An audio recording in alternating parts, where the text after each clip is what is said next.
Hello, Patreon and patrons alike. This is Zephyr here. Decided to do a new video. I meant to have it out yesterday. I wanted to start doing videos and episodes for Patreon on Mondays and then for the regular YouTube channel on Wednesdays. And I meant to have one up yesterday. Got busy. There's a lot going on. As some of you may or may not know, the wife is currently pregnant. So we're trying to get a lot of stuff done for the baby and getting the nursery ready and helping her out with stuff and stuff around the house, plus my normal day job. So yesterday was a little bit busy and I got behind, so I do apologize for the late video, but it is going up today on Tuesday. And so if you are subscribed to the Patreon, then you'll be seeing this on Tuesday. If you are on the YouTube channel, then you'll be seeing this video on Wednesday. This is one that I'm going to kind of release to both, but early access to those on Patreon. Now, normally the patrons will get access to the videos 2 days earlier. Just this week I'm a little bit behind. So for the last video on the welcome video, the welcome to Patreon video, I did read a couple of my poems to you guys, a couple of my old high school, middle school works and poems.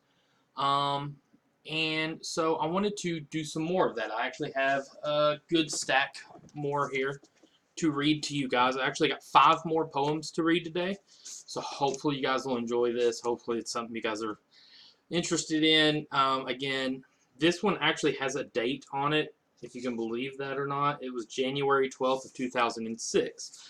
So in my first poetry reading and stuff, I did read you guys my poem called Vietnam Soldier, which was in tribute to my grandfather. I actually did a second one called Vietnam Soldier 2. Which again was January 12th, 2006. And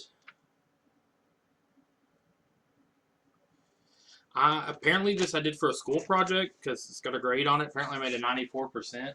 Let's see what you guys would grade it. Here we go. Vietnam Soldier 2. Bullets whizzed by like jets, bombs exploding and roaring. All around him bodies lay. He begins to cry and starts to sweat. He's home now, the war is over. Many years have passed since that horrid day. But in his nightmares, the horrors replay. He kicks and fights till the dream is over. I know the man now, he's gotten old, but you wouldn't guess that if not told. He's got a good heart and works real hard. He's like a best friend, also a guard. We talk forever. He tells me his stories. He's a wise old shaman, and we have lots in common. He talks of deaths and battles and a few victories. For him, the war never really ended. It was never really over. He still works hard each day. My grandpa, my friend, a Vietnam soldier. Yeah. So, apparently it was for a school project, and I made a 94 on it. So, yeah. So there's that. But yeah, that was back in 2006. So that lets you know kind of the dating on that. Been a hot minute. My next one I want to read here will change up the tone a little bit. Was in 2008. Apparently I dated this one too. It was January 21st, 2008. Apparently January is a very poetic month for me. This one is called Count Dracula. Bram Stoker sat down one day, sat at a typewriter, and bled away. He bled a story short and sweet, a story of vampires and their pointed teeth. Count Dracula ruled a beautiful castle. He had a way of hypnotism. So when he killed, there was no hassle. He ruled through fear, a form of absolutism. In the end, Van Helsing did arrive and slew the Count with a stake drive. He drove it deep into Count's heart, before the demon's awakening could start. Short, simple. Kind of liked it, though. That's pretty good for 2008. It's been a while back. It's not bad, you know. It's not terrible. Now we got some more, a little bit more somber ones. Apparently, you know, it's poetry. You know, not all a lot of poetry is kind of somber, right?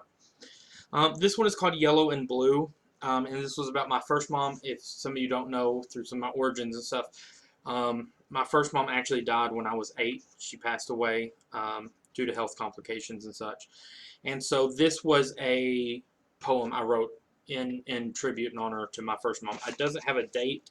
I know it was a while back. This is one of the earlier poems I wrote, but here we go. It's called Yellow and Blue. Eyes of hazel, hair of black, you loved me and kept me safe from attack. Sunday morning comes, and I see you walk up the sidewalk dressed in yellow and blue. You was there when needed, ready to love, with beauty of a swan and the wings of a dove. Now you're with Jesus, and now I miss you, but I never forget the lady in yellow and blue. And so there's that, you know. Oh, I got the fan on because it's a warm day, so I did that one. The next one is one I did for my grandmother on my stepmom's side. So when we was a little bit older, my dad got remarried to my stepmom, who I'm super close to. We don't even call each other we don't even refer to her as a step parent. Me and my brother don't. She don't refer to us as step kids. She's a mother to us. We was blessed and fortunate enough to have a second mother, and with that came other family members such as my grandparents on her side and cousins and family and stuff on that side. So this is about my grandmother on my stepmom's side. And there's a whole story behind this. It's called My Grandmonkey. And the whole story behind this was there for a while due to her health issues. So she had lived with us there when we lived down the countryside and stuff. She lived and had a room at our house with us and stayed with us. And she was going to bed one night, and me and a couple of my cousins and my brother was all hanging out playing video games. And she was passing by our room in the hallway and she stopped to tell us goodnight. And I don't know where my brain was. We was all goofing off and laughing, and I meant to say goodnight, Grandma, or Grandmammy, or something like that, and it came out sounding like Grandmonkey, and she thought that I called her a monkey, but it was kind of a funny thing, right? And so it became like an inside joke, an inside kind of thing between the two of us, where I would always call her Grandmonkey, pretty much from that point on. And so I wrote a poem about her. She also has passed since, but a nice little tribute in memory to her. Here we go. My Grandmonkey. Also, there's no date on this one. She's hyper, she's funny, and a little bit crazy.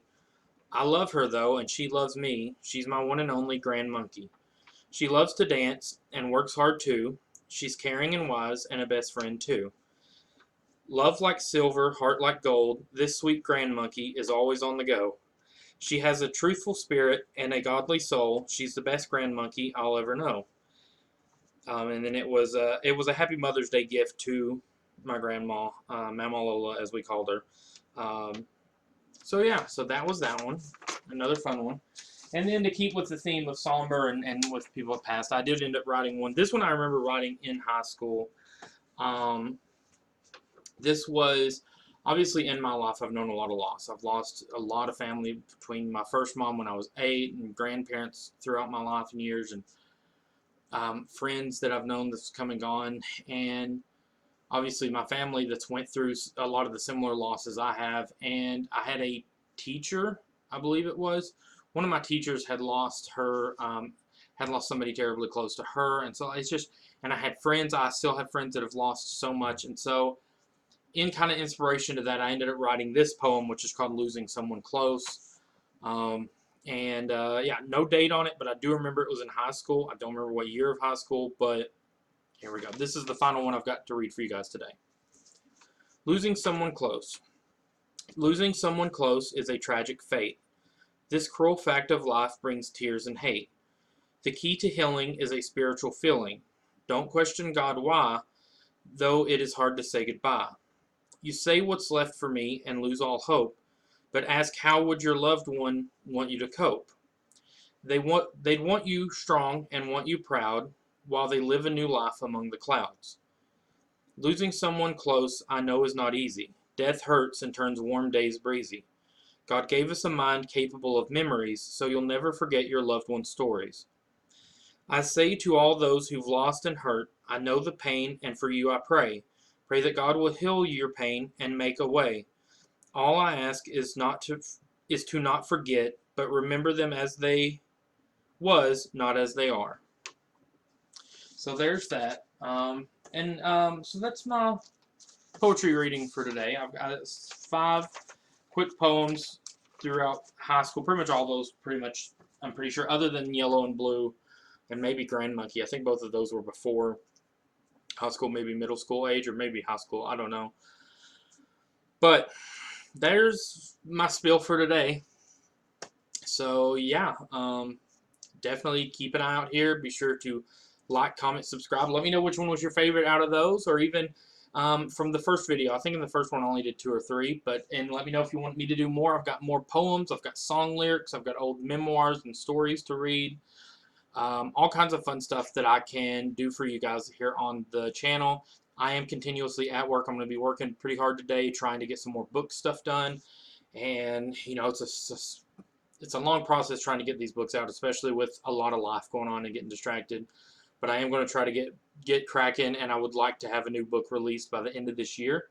So wish me luck with that, and I will bid you guys adieu.